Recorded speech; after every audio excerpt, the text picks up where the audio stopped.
काफ़ी दिनों के बाद हम लोग उर्दू के क्लास को फिर से लेकर के आए हैं। हालाँकि उर्दू का उतना टेंशन नहीं है बिकॉज़ कि इसमें जो भी चैप्टर है हम लोग बारी-बारी से उसको देखते आ रहे हैं। तो आज जो है क्लास 10th उर्दू दरख्सां का तीसरा चैप्टर हम लोग शुरू करने वाले हैं। तीसरा चैप्टर जिसका नाम फ़रार है, ठीक है? तो इनके बारे में हम लोग जो भी इसका मुसन्निफ़ है, उनके बारे में पूरा जानकारी लेंगे और उसके बाद जो भी कहानी जैसे फ़रार, जो कहानी अफ़साना कह रहा है, उनके मौज़ूआत के बारे में समझेंगे। तो रेडी है सभी? ओके? चलिए, तो सबसे पहले हम लोग समझते हैं कि इस कहानी का नाम क्या है? तो कहानी का नाम है फ़रार। क्या है? फ़रार। और ये आपके उर्दू 10th दरख्सा में कितने नंबर पे आता है? तो तीसरे नंबर पे। कितने नंबर पे? तीसरे नंबर पे। कितने नंबर पे? तीसरे नंबर पे। तो इनको हम लोग इनको जो है हम 2 भागों में बाँट दिए, ठीक है? इस पूरे अध्याय को, इस पूरे चैप्टर को 2 भागों में बाँट दिए। ज़रा देखते हैं, गौर से एकदम समझना है। एक पार्ट है मुसन्निफ़ का, सॉरी यहाँ पे नून छूट गया। चलिए, एक पार्ट है मुसन्निफ़। मुसन्निफ़ का मतलब क्या होता है? लेखक। और दूसरा पार्ट हम ले लिए नफ्सियाती अफ़साना, यानी कि ये जो फ़रार है ये एक अफ़साना है। कैसा अफ़साना है? तो नफ्सियाती अफ़साना। तो नफ्सियाती अफ़साना क्या होता है? तो मनोवैज्ञानिक कहानी। क्या होता है? मनोवैज्ञानिक कहानी, जिसको इंग्लिश में साइकोलॉजी कहते हैं। क्या कहते हैं? साइकोलॉजिकल स्टोरी, ठीक है? तो हम लोग इसको देखते हैं। तो सबसे पहले जो नफ्सियाती अफ़साना यानी कि ये फ़रार है, उस फ़रार में कौन-कौन से किरदार, किरदार का मतलब क्या होता है? कौन-कौन से पात्र इसमें आ रहे हैं, कौन-कौन आदमी इसमें इन्वॉल्व है इस कहानी में, उसका नाम यहाँ पर लिखा गया है। जिसमें अहम किरदार का मतलब क्या होता है? मुख्य पात्र। क्या होता है? मुख्य पात्र या जो मुख्य इसमें एक्टर हैं, उसका नाम। तो पहला है महमूद। सबसे इम्पोर्टेंट कौन है? महमूद। इसी पर पूरा कहानी को बुना गया है, ओके? कोई भी फ़िल्म वगैरह में भी कोई एक लीड एक्टर में होता है, जैसे जिसको तुम लोग हीरो कहते हो, तो उस हीरो पर पूरा कहानियाँ बुनी जाती है। तो उसी तरह से इस अफ़साना में सबसे इम्पोर्टेंट किरदार कौन है? महमूद। उसके बाद है कौन? अजीम। क्या नाम है? अज़ीम। अज़ीम जो है ये कौन होता है महमूद का? दोस्त होता है। कौन होता है? दोस्त होता है। उसके बाद खालिदा है, ठीक है? खालिदा। और उसके बाद जबीदा, ठीक है? तो जबीदा और खालिदा। खालिदा जो है ये भी ये महमूद जो है उसके स्कूल के कॉलेज की एक लड़की होती है, जिसको हम लोग दोस्त ही कह देंगे, ठीक है? तो 2 दोस्त, एक अजीम हो गया, ये लड़का है, और खालिदा जो है ये लड़की है, ठीक है? दोस्तिनी लिख देते हैं हम, सबसे अच्छा, ठीक है? दोस्तिनी। और ये जो जबीदा है, इनके बारे में हम थोड़ा आगे जानेंगे, क्योंकि ये जब जबीदा नाम की लड़की से इस महमूद का रिश्ता तय होता है, यानी मैरिज का, ठीक है? तो उसके बारे में स्टोरी बाद में। सबसे पहले हम मुशन्निफ़ के बारे में थोड़ा बहुत नोट्स देख लेते हैं, क्योंकि आपके सिलेबस का ये पार्ट है और यहाँ से बहुत सारे सवाल पूछे जा सकते हैं और पूछे भी जाते हैं, हर साल तो पूछा जाता है। तो इसलिए पहले मुसन्निफ़ के बायोडाटा के बारे में जान लेते हैं कि वो क्या-क्या उसमें दिया हुआ है। तो मुसन्निफ़ जो है उसका नाम क्या है? सैयद मोहम्मद मोहसिन। क्या नाम है? सैयद मोहम्मद मोहसिन। क्या नाम है? सैयद मोहम्मद मोहसिन। क्या नाम है? सैयद मोहम्मद मोहसिन। मुसन्निफ़ का मतलब क्या होता है? लेखक। मुसन्निफ़ का मतलब लेखक। जिन्होंने इस कहानी को लिखा है, उसका नाम क्या है? सैयद मोहम्मद मोहसिन। क्या नाम है? सैयद मोहम्मद मोहसिन, ठीक है? इन सब ऑब्जेक्टिव प्रश्न को हम लोग यहीं से याद करके जाएँगे, इसलिए घर पे इसको समय मत दीजिए। आप कोशिश कीजिए कि 99% हम क्लास से याद करके जाएँ। तो क्या नाम हो गया लेखक का? सैयद मोहम्मद मोहसिन। यहाँ लिखा हुआ है कि पैदाइश, तो किसकी पैदाइश? तो सैयद मोहम्मद मोहसिन की। तो पैदाइश इसकी हुई थी 10 जुलाई 1910 ईस्वी को। कब हुई थी? कब हुई थी? 10 जुलाई 1910। 10 जुलाई 1910 ईस्वी को। कहाँ? कौन-सा जगह? पटना में। तो अब मान के चलिए आपका मित्र आपसे मिला, बोला कि अच्छा सैयद मोहम्मद मोहसिन के बारे में जानते हो? तो बोले कि बिल्कुल जानते हैं। तो कब पैदाइश हुई थी इसकी? तो बोला 10 जुलाई 1910 ईस्वी को हुई थी। अब बोलेगा कि अच्छा कहाँ पे हुआ था ज़रा बताओ तो? उसको क्या बोलना है? पटना में। क्या बोलेंगे? पटना में। याद हो गया? ठीक है। चलिए, अब आगे बढ़ते हैं। इनके जो वालिद, वालिद का मतलब क्या होता है? पिताश्री। क्या होता है? पिताजी, ठीक है? तो वालिद का नाम इसका क्या था? सैयद मोहम्मद रशीद। क्या नाम था? सैयद मोहम्मद रशीद। ये इसके पिताजी का नाम है, सैयद मोहम्मद रशीद। क्या नाम है? सैयद मोहम्मद रशीद। क्या नाम है? क्या नाम है? सैयद मोहम्मद रशीद। बहुत अच्छे। चलिए, अब जो है ये नफ्सियाती प्रोफ़ेसर थे। यानी कि ये जो सैयद मोहम्मद मोहसिन है, ये नफ्सियाती प्रोफ़ेसर, प्रोफ़ेसर का मतलब समझते हैं ना? कॉलेज में जो टीचर होते हैं उनको हम लोग प्रोफेसर कहते हैं, और नफ्सियात का मतलब क्या हो गया? साइकोलॉजी। तो ये साइकोलॉजी के प्रोफेसर थे, समझ में आ रहे हैं? यानी मनोविज्ञान के प्रोफेसर थे, नफ्सियाती प्रोफेसर थे, नफ्सियात के प्रोफेसर थे या साइकोलॉजी के प्रोफेसर थे। याद हो गया? तो पूछेगा कि सैयद मोहम्मद मोहसिन जो है किस सब्जेक्ट के प्रोफेसर थे, तो क्या बोलोगे? क्या बोलोगे? नफ्सियाती प्रोफेसर। ओके, नफ्सियात के प्रोफेसर। नफ्सियात का मतलब साइकोलॉजी होता है। आगे, इन्होंने मैट्रिक का इम्तिहान, तो आपको यहाँ पर मैट्रिक के इसकी पढ़ाई लिखाई के बारे में कुछ डाटा दिया हुआ है, ठीक है? दिया हुआ है। जिन्होंने मैट्रिक का इम्तिहान कब पास किया था? 1926 ईस्वी में। कब पास किया था? 1926 ईस्वी में। कब पास किया था? 1926 ईस्वी में। यानी 1926 ईस्वी में कौन सा इम्तिहान पास किया ये? मैट्रिक का इम्तिहान। जो अभी तुम लोग तैयारी कर रहे हो ना, उसी का इम्तिहान ये 1926 ईस्वी में ही पास कर गया। यानी कि आप लोग से 99 साल पहले, है कि नहीं? और ठीक आप 100 साल बाद एग्जाम देंगे। जब ये मैट्रिक किया था तो आप लोग 26 में एग्जाम दीजिएगा, तो 100 साल बाद हुआ ना।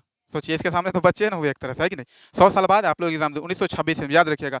जब भी अभी जैसे याद नहीं, एग्जाम में पूछा याद नहीं आ रहा है, तो आप जब एग्जाम दे रहे हैं तो 2026 आप 100 साल पीछे चले जाएंगे, याद आ जाएगा 1926, समझ में आ रहा है ना। आपसे 100 साल पहले ये मैट्रिक का इम्तिहान पास कर चुका है। किस किस कॉलेज से, यानी किस स्कूल से, तो देखिए राम मोहन राय समेनरी पटना। राम मोहन राय समेनरी पटना, क्या बोलेंगे, राम मोहन राय समेनरी पटना। ये राम मोहन राय कौन थे, भारत के ही राजा थे, ठीक है, जिन्होंने सती प्रथा का विरोध किया था। सती प्रथा पहले क्या चलता था कि अगर किसी का पति जैसे कि डेथ हो गया, तो जो उसकी वाइफ रहती थी उसको जो है ना, मतलब कि मतलब छीन करके दिमाग उसका थोड़ा करेक्ट करके क्या करता था, उसको जिंदा उसके चिता पर जलाया जाता था, है कि नहीं। तो बाद में जब अंग्रेज आया तो अंग्रेज को ये चीज़ गलत लगा, तो अंग्रेज और ये राम मोहन राय जो है, राजा राम मोहन राय, इन्होंने दोनों मिलकर इस सती प्रथा का विरोध किया और भारत से सती प्रथा को खत्म कर दिया। यानी कि तब से कि मतलब विधवा को नहीं जला सकते हैं, उसको भी जीने का अधिकार होता है। तो ये भी एक अच्छा मतलब की प्रतिक्रिया था इसके प्रति। तो क्या है, राजा राम मोहन राय समेनरी पटना से ये क्या कर दिया, मैट्रिक का इम्तिहान पास किया। कब किया, 1926 में। तो पूछा जाएगा कि अच्छा बहुत होशियार बनते हो, बताओ तो मैट्रिक का इम्तिहान कब पास किया ये सैयद मोहम्मद मुहसिन, तो क्या बोलोगे 1926 बोलेगा कि अच्छा बताओ तो किस कॉलेज से, किस स्कूल से किया, तो राम मोहन राय समेनरी पटना, याद रहेगा, राम मोहन राय समेनरी पटना, पटना में ये स्थित है। चलिए आगे देखते हैं। कह रहा है कि जब मैट्रिक किया है तो आईए यानी इंटर तो करबे करेगा। आईए का मतलब क्या होता है, आई ए का मतलब होता है, आई से होता है इंटर और ए से होता है आर्ट्स, ठीक है। यानी कि आर्ट्स सब्जेक्ट ये रखा और वहाँ से इंटर पास किया। तो इंटर कब पास किया, तो जाहिर सी बात है 2 साल बाद। तो जब हम 26 में 2 साल जोड़ेंगे तो कितना हो जाएगा 1928। तो 1928 ईस्वी में इन्होंने आई ए यानी कि इंटर का इम्तिहान पास किया। ओके, ध्यान में रहेगा, कहाँ से, पटना कॉलेज से। किस कॉलेज के बाद, इंटर के बाद क्या होता है, बीए। आप लोग के भी घर में पहले मैट्रिक होगा, उसके बाद इंटर होगा और फिर कोई बीए में होगा जो आप लोग का सीनियर है। तो वो बीए का ऑनर्स डिग्री हासिल किया किस मौजूद से, नफ्सियात, यानी कि साइकोलॉजी ऑनर्स पेपर इसका था, साइकोलॉजी ऑनर्स रखा और बीए का इम्तिहान पास किया। कब किया, कब किया 1931। जाहिर सी बात है कि ऑनर्स पेपर में यानी कि बीए में कितने साल का समय लगता है, 3 साल। तो और इंटर में कितने साल का समय लगता है, 2 साल। तो 1926 में मैट्रिक दिया तो 2 साल के बाद इंटर हो गया यानी 1928, और 3 साल के बाद बीए हो जाएगा, यानी 3 साल के बाद तो क्या हो जाएगा, 28 में 3 जोड़ेंगे तो 31। तो 1931 में इसका क्या हो गया, बीए का इम्तिहान क्लियर हो गया। उसके बाद एमए भी किया। एमए का मतलब होता है मास्टर ऑफ आर्ट, ठीक है। एमए का मतलब क्या होता है, मास्टर ऑफ आर्ट, यानी मास्टर डिग्री इन्होंने हासिल की किस मौजूद से, तो ये नफ्सियात के ही मौजूद से, यानी कि नफ्सियात ही इसका पेपर था, ऑनर्स पेपर, और नफ्सियात से ही 1934 ईस्वी में इन्होंने पटना यूनिवर्सिटी से फर्स्ट डिवीजन से पास किया एमए में, समझ में आ रहा है। और गोल्ड मेडल भी इसको प्राप्त हुआ है कि नहीं, गोल्ड मेडल भी मिला इसको, ये जो फर्स्ट किया था। तो कोई अगर पूछेगा कि अच्छा बताओ तो एमए जो है कब किया, तो क्या बताओगे 1934 ईस्वी में। एमए कब किया, 1934 में। कब किया एमए, 1934 में। किस पेपर से किया, यानी किस सब्जेक्ट से किया, तो नफ्सियात से। किससे, नफ्सियात यानी साइकोलॉजी से, ठीक है। किस यूनिवर्सिटी से, तो पटना यूनिवर्सिटी से। किस यूनिवर्सिटी से, पटना यूनिवर्सिटी। चलिए बहुत अच्छे, अब देखते हैं आगे। 1938 ईस्वी में लेक्चरर बने, यानी कि इन्होंने पटना कॉलेज में इसको लेक्चरर पद पर बहाल हुआ। लेक्चरर समझते हैं ना, हाँ। तो लेक्चरर पद पे 1938 ईस्वी में क्या हुआ, बहाल हो गया, यानी कि पटना ही कॉलेज में। और 1948 ईस्वी में पटना यूनिवर्सिटी में शुबा नफ्सियात में लेक्चरर बहाल हुए, यानी कि 1948 ईस्वी में ये किस यूनिवर्सिटी में चले गए, कॉलेज से कहाँ चले गए, यूनिवर्सिटी चले गए, और वहाँ पर नफ्सियात में ही क्या हो गए, लेक्चरर बहाल, यानी नफ्सियात का लेक्चरर बन गया। ये बहाल होना का मतलब बनना, ठीक है। उसके बाद इन्होंने क्या किया, तो 1953 ईस्वी में सदर शोबा नफ्सियात में मुकर्रर हुए, ठीक है। सदर, देखो सदर शोबा का मतलब क्या होता है, कि शोबा का मतलब होता है डिपार्टमेंट, क्या होता है, डिपार्टमेंट। तो डिपार्टमेंट ऑफ साइकोलॉजी के ये क्या बन गए, प्रेसिडेंट बन गए, ठीक है। सदर का मतलब क्या होता है, प्रेसिडेंट, ठीक है। तो ये जो है पटना यूनिवर्सिटी में सदर शोबा से क्या हो गए, नफ्सियात से सदर यानी कि प्रेसिडेंट बन गए, ठीक है। कब बने थे, 1953 ईस्वी में। पूछेगा कि अच्छा बताइए तो नफ्सियात का जो ये प्रेसिडेंट बना, नफ्सियात डिपार्टमेंट का जो प्रेसिडेंट बना, वो किस ईस्वी में बना, तो क्या बोलोगे 1953 ईस्वी में। क्या बोलोगे 1953 ईस्वी में। और नफ्सियात के लेक्चरर कब बहाल हुए थे, 1948, आज़ादी के 1 साल के बाद 1948 में। कब हुए थे, 1941। देखिए दो बातें हैं, एक नफ्सियात के लेक्चरर यानी सिर्फ लेक्चरर बहाल हुए कब, 1948, और एक नफ्सियात का प्रेसिडेंट बना, जो डिपार्टमेंट होता है उसका प्रेसिडेंट बना, कुलपति। तो ये कब बना, ठीक 5 साल के बाद, यानी कि 1953 ईस्वी में। चलिए आगे यहाँ पर देखते हैं हम लोग। हो गया ये लाइन क्लियर। अब सबकदोश, सबकदोश का मतलब क्या होता है, रिटायर। सबकदोश का मतलब रिटायर हो गया, ठीक है। यानी ये क्या कहते हैं, सब यानी रिटायर हो गया। कब हुआ था भाई, 1974 ईस्वी में। कब हुआ था? 1974 ईस्वी में। कब हुआ था? 1974 ईस्वी, यानी कि ये जो नफ्सियात के प्रेसिडेंट थे, तो इसी पद पर 1974 ईस्वी में ये रिटायर हो गए उस पद से। अब आगे देखते हैं। मजमुआ, कुछ मजमुआ, यानी कि मजमुआ का मतलब होता है किताब। क्या होता है? किताब। तो इनके कुछ कैटेगरी के किताब लिखे गए हैं, जिसमें कुछ अफसानवी मजमुआ है, कुछ शायरी मजमुआ है, ठीक है, और कुछ नफ्सियाती मजमुआ है। तो पहला जो है अनोखी मुस्कुराहट, क्या नाम है? अनोखी मुस्कुराहट। ये एक अफसानवी मजमुआ है, ठीक है, और ये बहुत ज़्यादा मशहूर हुआ था अपने ज़माने में, बहुत ज़्यादा मशहूर, क्योंकि इसके अंदर जो कहानी पेश किया गया था वो कहानी लोगों को अट्रैक्ट किया, लोग इसको बहुत ज़्यादा चाहने लगे, लोग इस कहानी को बहुत ज़्यादा लाइक किए, पसंद किए, जिसके कारण ये जो है मशहूर हो गया। इसमें एक छोटी सी कहानी, मतलब हम सारांश बता देते हैं कि इसमें एक लड़की का कहानी पेश किया गया है। ये लड़की को मुस्कुराने का आदत हो जाता है, ठीक है, बचपन से ही ये किसी भी जेंट्स को, किसी को भी देखकर मतलब ये हंसने का इसको आदत हो जाता है, ये हंसने लगती है। तो एक दिन इसके पिताजी का मतलब देहांत हो गया था, यानी कि मृत्यु, यानी इंतकाल हो गया था, और ये क्या कर दी, आदत से लाचार, आदत से मजबूर क्या करी, उसको भी देखकर हंस दी। समझ में आ रहा है ना? यानी हंसने लगी, लोग इसको मतलब कि पागल वगैरह समझने लगे। लेकिन इसका मतलब यही कहानी इर्द गिर्द, इसी कहानी लड़की के पीछे, लड़की के इर्द गिर्द कहानी बुनी गई है, इसलिए इसको कहा गया है अनोखी मुस्कुराहट, यानी एक अनोखी मुस्कुराहट है कि ये कभी भी कहीं भी हंस देती है, कोई सिचुएशन इसके लिए मैंने नहीं रखता। दूसरा जो है वो है नफ्सियाती जॉय। ये नफ्सियाती किताब है, यानी कि नफ्सियात का, यानी कि साइकोलॉजिकल, इसमें साइकोलॉजी का जो है कहानियाँ पेश किया गया है, किसमें? नफ्सियाती जॉय में, ठीक है, ये ध्यान में रखना। तीसरा है जख्म के फूल। क्या है तीसरा? जख्म के फूल। ये एक शायरी मजमुआ है। क्या है? शायरी मजमुआ है, ठीक है। शायरी का मतलब समझ में आ रहा ना? हाँ, शायर, इसमें शायरी वगैरह है, शायरी का किताब है ये। जख्म के फूल याद रखना, पूछेगा कि शायरी की किताब क्या है, कौन है? सैयद मोहम्मद मोहसिन की, तो बोलेंगे जख्म के फूल। अब लास्ट देखते हैं, 1973 ईस्वी में ये हज के लिए भी गया था। देखो, ये हज भी किया, किसके साथ गया था? अपनी वाइफ के साथ। 1973 ईस्वी में ये अपने वाइफ के साथ हज करने के लिए चला गया, और लास्ट में 2002 ईस्वी में इसका क्या हो गया?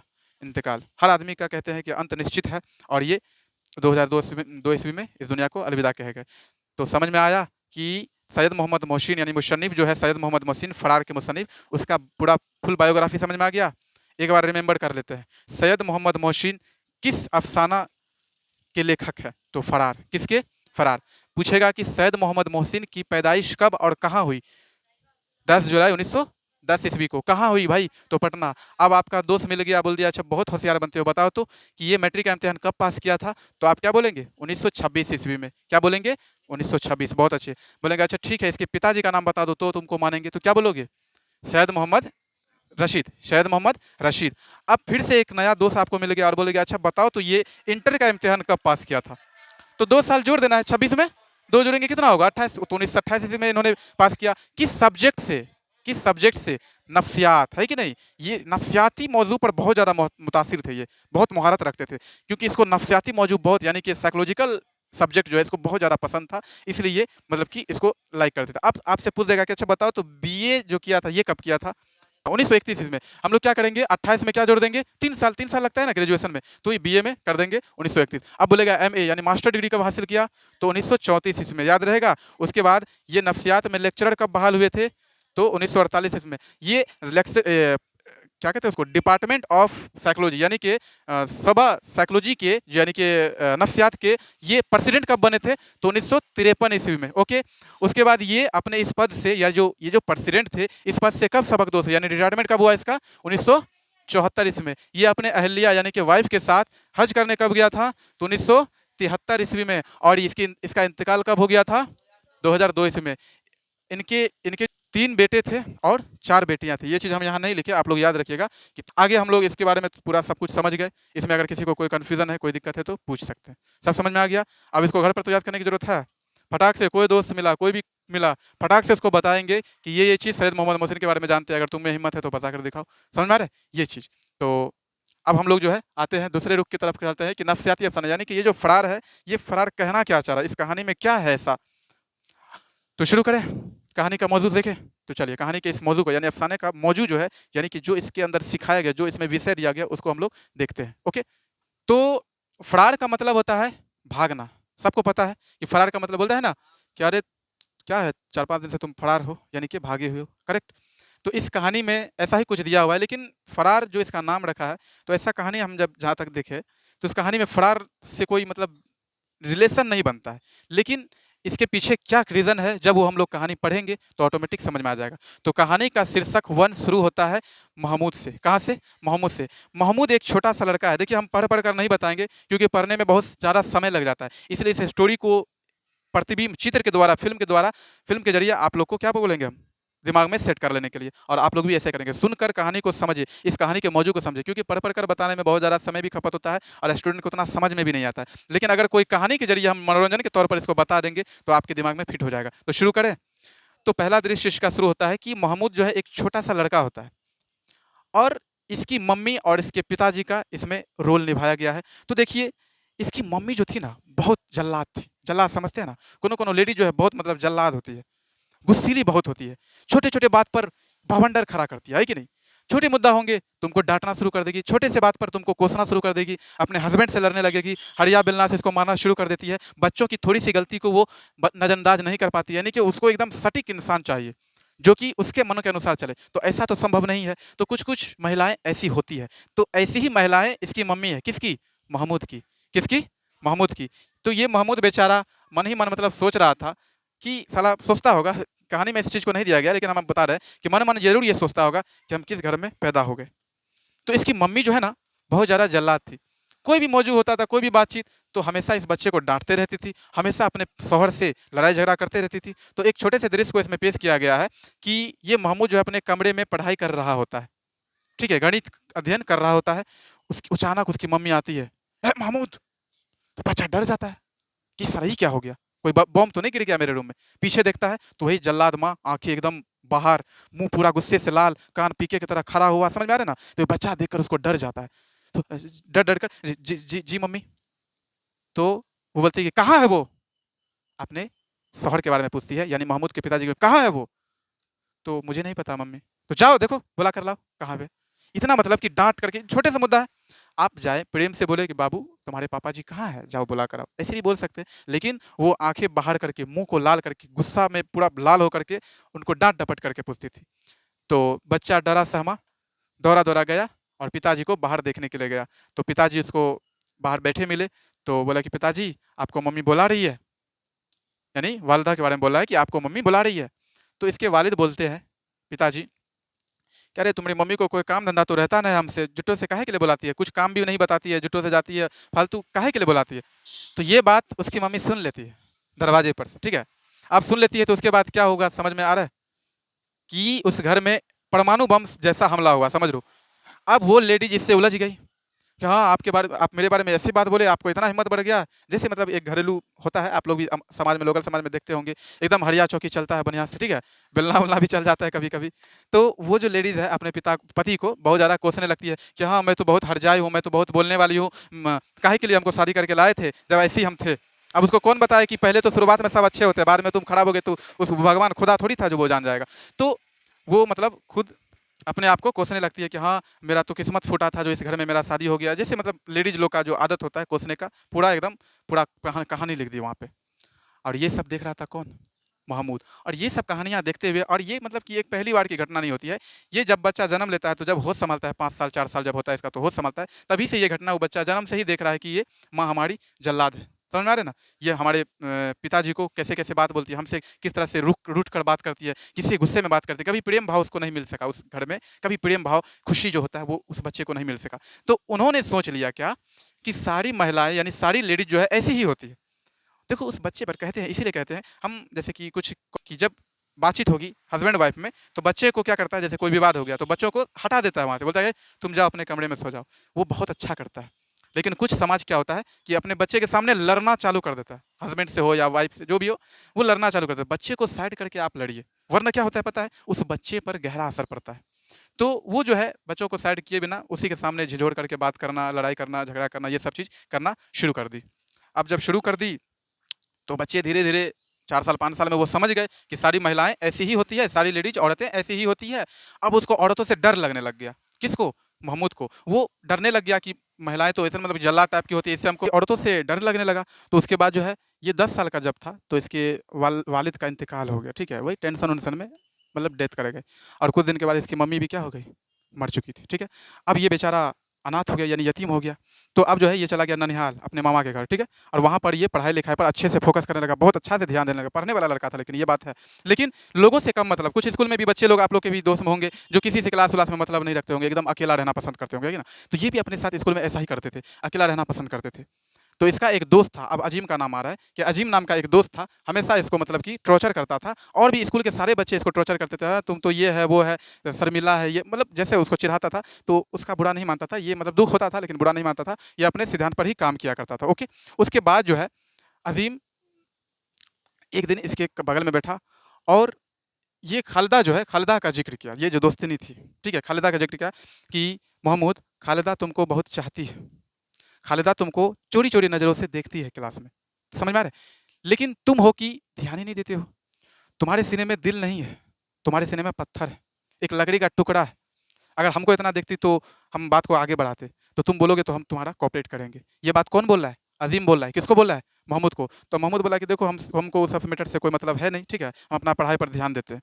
फिर दोस्त यार उसको मना लिया, तो बोला कि सुनो हम कल जो है खालिदा को बुलाते हैं, तुम इतना बजकर इतना मिनट पर तुम आना, हम तुमसे मुलाकात करवाएँगे। तो ये लड़का प्रेशर में आ जाता है और फिर सोच समझ कर बोलता है ठीक है, आ जाएँगे। तो उसके बाद ये अगले दिन सुबह जब तैयार होकर आ रहा होता है, तो रेडी होकर एकदम मतलब कि जाते हैं, आप मिलेंगे। तो रास्ते में इसका मन में विचार आता है कि नहीं ये गलत है, ये हमारे रूल्स के खिलाफ है और ये गुनाह का काम है, हमको नहीं जाना चाहिए, ठीक है? इसके मन में मतलब अचानक से परिवर्तन हो जाता है और वो वहीं से उल्टे पाँव घूम जाता है और अपने दोस्त को भी साफ इनकार कर देता है कि हमको आज के बाद ये सब बात नहीं बोलोगे। और उसके बाद ये पढ़ाई-लिखाई करके धीरे-धीरे क्लास वगैरह में फर्स्ट आता गया और ये डिप्टी कलेक्टर बन गया। समझ में आ रहा है? डिप्टी कलेक्टर समझते हो ना? एक बड़ा पद होता है, उस पोस्ट पर ये पहुँच गया। तो डिप्टी कलेक्टर जब बन गया तो बहुत सारे रिश्ते इसके पास आने लगे। तो रिश्ते में आने लगे तो एक लड़की इसको पसंद आया, उस लड़की का नाम क्या था? यही जबेदा। क्या नाम था? जबेदा, ठीक है? इसी लड़की को ये लाइक किया, कौन? महमूद। और तब जो है इन दोनों का रिश्ता फिक्स हुआ। तो महमूद जो है वो भी अपने मैरिज के लिए एक्साइटेड थे और अपने ऑफिस से छुट्टी ले लेते, बहुत पहले ही छुट्टी ले लिया, अपने जो भी सगा-संबंधी दोस्त मित्र वगैरह थे सबको इनवाइट किए। तो अंत समय आया मैरिज का। जब मैरिज होने वाला था तो जब महमूद का बारात निकला और जबीदा के घर पहुँचा, तो उसके बाद निकाह का प्रोग्राम होता है, सबको पता है, ठीक है? मुसलमानों में क्या होता है? निकाह होता है। तो निकाह का जब समय आया तो इसको जब ले जाया गया आंगन में, तो आंगन में देखा कि यहाँ तो लेडीज़ों का अंबारा है। इतना लेडीज़ जानबे करते हो सलामी के वक़्त, निकाह के वक़्त कौन रहता है? ज़्यादातर लेडीज़। तो देखा तो लेडीज़ को देखकर इसका टावर काम करना बंद कर दिया। दिमाग इसका हैंग कर गया। वो सोचा कि साला एक लेडीज़ जब हम मेरी मम्मी उसको याद आ गया वही बचपना कि हम जब एक लेडीज़ को नहीं सँभाल पाते, एक लेडीज़ जब ऐसी थी, तो इतनी लेडीज़, इतनी महिलाएँ, इतनी औरतें, समझ में आ रहा है ना? काफ़ी डर गया और डर गया तो उसका दिमाग काम करना बंद कर दिया और तब जाकर जो है वो एकदम शरीर उसका थर-थर काँपने लगा, मुँह से आवाज़ नहीं निकल रहा था, पैर उसका काँपने लगा और वो बेहोश होकर गिर गया, सुन्न हो गया पूरा। अब वो कोई कुछ पूछ रहा है, कोई बताइए नहीं रहा, एकदम बक हो गया वो, उस महिलाओं को देख कर के, औरतों को देख कर के। तब जो है वहाँ की जो महिलाएँ थी, वो उसके ससुर को बुलाती कि देखो लड़का को क्या हो गया, ये कुछ बोल कहाँ रहा है? उसके बाद वो उठाता है कि हे हो दामाद उठा, लेकिन वो उठ नहीं पाता है और आपका कहानी यहीं पर समाप्त होता है। बस इतना ही कहानी दिया गया है। तो कहानी का मौजूद समझ में आ गया। एक छोटा-सा सारांश कि महमूद नाम का एक लड़का रहता है, जो औरतों से बहुत डरता है। वजह ये कि बचपन में उसकी मम्मी उसको गलत मिल जाती है और क्रूरता दिखाती है, जिसके कारण ये तमाम औरतों से डरने लगता है और बाद में ये पढ़ लिख कर जो है डिप्टी कलेक्टर बन जाता है और डिप्टी कलेक्टर बन जाता है तो रिश्ताओं का अंबारा लग जाता है और उसमें एक लड़की जबीदा को ये पसंद करता है। उसके बाद शादी फिक्स होती है और जब ये शादी करने के लिए वहाँ जाता है, निकाह के टाइम में बहुत सारे महिलाओं, औरतों को देख कर के इसका दिमाग काम करना बंद कर देता है, शरीर सुन्न हो जाता है और ये बेहोश होकर गिर जाता है और आपकी कहानी यहीं पर समाप्त हो जाती है। इस तरह का ये कहानी है। इसमें अगर किसी को कोई दिक्कत है, इधर मुसन्निफ़ है उसके बारे में पूरा डिटेल्स बता दिए और इधर जो है जो अफ़साना में जो मुख्य किरदार है उसका नाम लिखकर उसके किरदार के बारे में उन्होंने जो एक्टिंग किया इस कहानी में वो सब बता दिए। अब बताइए कहीं पर इसमें कोई दिक्कत होगा? आराम से लिख कर आएँगे एग्ज़ाम में, कोई तरह का दिक्कत नहीं होगा। तो हम लोग उर्दू को भी उसी हिसाब से पढ़ेंगे जिस हिसाब से सभी सब्जेक्ट को पढ़ते हैं। तो आई होप कि आप लोग को समझ में आ गया होगा। अगर इसमें कोई भी तरह का कन्फ्यूज़न हो तो आप पूछ सकते हैं। बाद बाकी इसके आगे का जो सवाल सब है वो हम लोग अब देखेंगे, ओके? फिलहाल जो है आप लोग इसको नोटबुक में नोट कर लेंगे, इम्पोर्टेंट महत्वपूर्ण मतलब कि टॉपिक्स वगैरह है और आप लोग भी अगर चाहेंगे इसका तो स्क्रीनशॉट ले सकते हैं और कोई तरह का भी दिक्कत हो कमेंट में जाकर पूछ सकते हैं। तो ये जो है उर्दू 10th का दरख्सा सबके पास है। इसमें जो सवाल जवाब है हम उनको बता देते हैं कि किस सवाल के जवाब में क्या लिखेंगे, ठीक है? स्टोरी में बस इतना ही है और ज़्यादा कुछ नहीं, उतना पढ़ेंगे तब दिक्कत हो जाएगा फिर। पहला है मुख्तसर तरीन सवालात। तो मुख्तसर तरीन सवालात में पहला नंबर क्या है? डॉक्टर मोहम्मद मोहसिन किस शहर में पैदा हुए? ठीक है, तो पटना शहर में पैदा हुए। उसके बाद डॉक्टर मोहम्मद मोहसिन की तारीखी पैदाइश बताएं। तो तारीखी पैदा यानी कि तारीख बता रहे हैं, बस 10 जुलाई 1910। बहुत अच्छे। जेर निसाब अफसानों में डॉक्टर मोहम्मद मोहसिन का कौन सा अफसाना है? यानी जेर निसाब का मतलब होता है आपका दिया हुआ जो ये बुक है उसमें मोहम्मद मोहसिन का कौन सा अफसाना दिया हुआ है? तो फरार। कौन सा? फरार। तो ये लिख देंगे फरार, इसका आंसर फरार हो जाएगा। उसके बाद कह रहा है कि डॉक्टर मोहम्मद मोहसिन के वालिद का नाम बताइए, तो बता दो। बहुत अच्छे। Doctor sorry Syed Mohammad Rashid. ठीक है, यहाँ लिखा हुआ है ना, सैयद मोहम्मद रशीद। उसके बाद कह रहा है कि डॉक्टर मोहम्मद मोहसिन किस मौजू पर मुहारत रखते थे? तो किस मौजू पर रखते थे? नफ्सियात। किस पर? नफ्सियात पर। ये जो अफसाना फरार है जो अभी हम लोग पढ़े, इसका मरकजी ख्याल यानी कि मुख्य मुख्य मौजू क्या है इसका? मरकजी ख्याल, आपका मुख्य मतलब ख्याल क्या आता है इसको पढ़ के? क्या आप सीखे इससे, क्या जाने, क्या इसका कहना है, ये कहानी आपको क्या सिखाना चाह रहे हैं? तो यही ना कि हमेशा बच्चों को दूर करके आप आपसी विवाद करें। बच्चों के सामने नहीं लड़ने की ज़रूरत है, उससे बच्चे को गलत माहौल मिलता है और बच्चे धीरे धीरे खराब हो जाते हैं। उसको मतलब कि उसका मानसिक संतुलन गड़बड़ा जाता है, जैसे कि महमूद के साथ हुआ। अंत में देखिए बेहोश हो गया बेचारा, खुशी के माहौल में बेहोश हो गया। तो इसलिए यही सब सीख मिलता है कि औरतों को जो चाहिए कि अपने बच्चों पर मतलब कि तवज्जो देना और उसको बेहतर शिक्षा और बेहतर मानसिकता देना, ना कि उसके सामने पति से लड़ना, ठीक है, बेलना चौकी चलाना, छोलनी चलाना। समझ में आ रहा है ना? कुछ लोग जैसे कि कुछ महिलाएं क्या होती है, साला हस्बैंड को झाड़ू मारती है नहीं, जैसे जो पियक्कर आप देखे है, मतलब कि एक था, मतलब कि एक पियक्कर था, ठीक है, हमारे मतलब कि लोकल समाज की बात करें, नाम नहीं लेंगे। तो वो बेचारा रोज पी कर आता था। एक दिन क्या हुआ, साला गुस्सा उठ गया उसके। जाहिर सी बात है गुस्सा तो आएगा नहीं, पी कर मतलब गाली गलौज करना रोज रोज अच्छी बात नहीं है। झाड़ू उठाई, उसका झाड़ू का बैट नहीं होता, दे झाड़ू दे झाड़ू। बेचारा का सिर चकरा गया, पुष्ट मार लगा उसको। तब आदमी लोग उसको छोड़ाया। उसके बाद 2-3 दिन थोड़ा आराम रहा और उसके बाद फिर कहते हैं कि कुत्ता का दुम कभी सीधा होता है, शराबी को कोई नहीं सुधार सकता है। तो वैसा तुम लोग भी ऐसा काम नहीं कर देना कि झाड़ू झाड़ू मार खाना, ठीक है? यानी कि हमेशा ऐसे अपना व्यक्तित्व ऐसा बना कर रखना कि वाइफ का जो है जुबान नहीं खुले तुम्हारे सामने। समझा ना? अपना व्यक्तित्व आप इस लेवल पर जाओ, इस काबिल अपने आप को बनाओ कि गुलामी करने की जरूरत नहीं है। ऐसा मतलब मुहारत हासिल रखना चाहिए अपने आप में। कि हदीस भी कह रहा है कि जो शौहर होते हैं ना, उनका तहज़ीब करना बहुत ज़्यादा ज़रूरी है। चाहे आपके शौहर शराबी ही क्यों ना हो, चाहे वो आपको गाली ही क्यों ना देता हो, चाहे वो रोज़ आपको मारता ही क्यों ना हो, अगर आप उल्टा कर जवाब दे दिए तो समझ लीजिए आप हदीस लाइन से कट गए। ये हमारा हदीस कहता है। समझा रहे ना?